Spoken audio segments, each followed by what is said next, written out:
अखंड भारत की आवाज।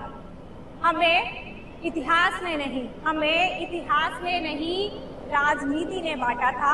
अब फिर से वक्त है भारत के टूटे हुए टुकड़ों को जोड़ने का।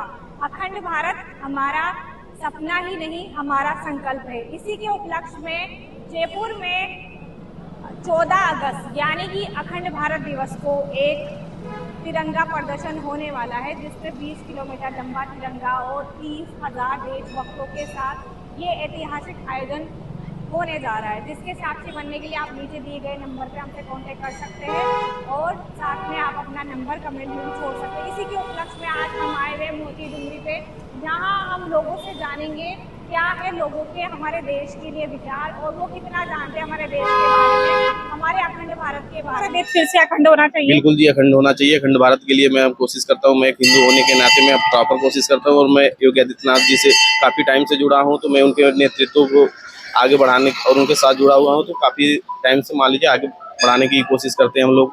मैं तो चाहता हूँ जी नेपाल, अफगानिस्तान, पाकिस्तान, बाकी के जो देश हमारे पहले बिछड़ गए थे वो सभी एकजुट हो जाएं। जी सर, आपने बिल्कुल सही कहा। जो आपने कहा वो बात शायद आगे जाके से सवाल रहेगा कि भारत का सबसे बड़ा ग्लेशियर कौन सा है। हमारा देश फिर से अखंड होना चाहिए।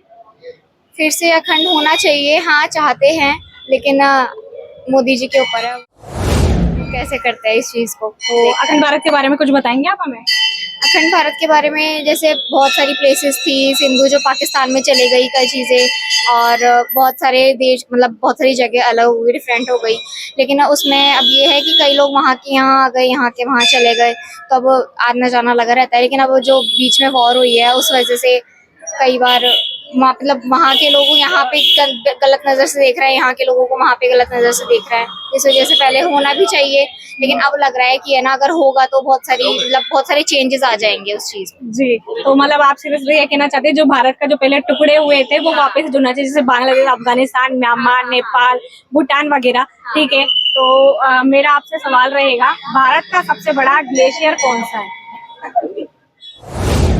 कुछ जानते हैं अखंड भारत के बारे में? हाँ जी मैडम, तो बताइए। अखंड भारत में जैसे ऐसा था पहले जो बर्मा, ये बांग्लादेश और अफगानिस्तान का जितना भी ये क्षेत्र था ये पूरा भारत का हिस्सा था जी, और सर इसके अलावा पाकिस्तान हो गया, अफगानिस्तान, नेपाल, भूटान और जितने भी थी वो सभी भारत का हिस्सा था। तो हमारा देश फिर से अखंड हो जाए, बस आप ये चाहते हैं ना? जी मैडम। ठीक है, तो मेरा आपसे क्वेश्चन रहेगा, भारत का सबसे बड़ा ग्लेशियर कौन सा है?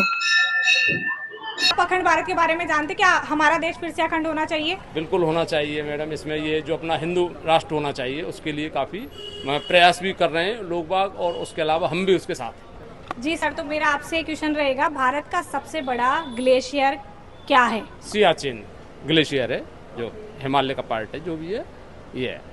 जी सर, तो आपने हमारे सवाल का एकदम सही जवाब दिया है, तो आपको हमारी तरफ से और विंटोजिन की तरफ से ये विंटोजिन, जिसमें आप भरतपुर से आए हो, अभी आप खुद जानते हो कि जयपुर का और राजस्थान का माहौल अभी गर्मी वाला है, तो इसके पीजिए और तरोताजा हो जाइए। धन्यवाद।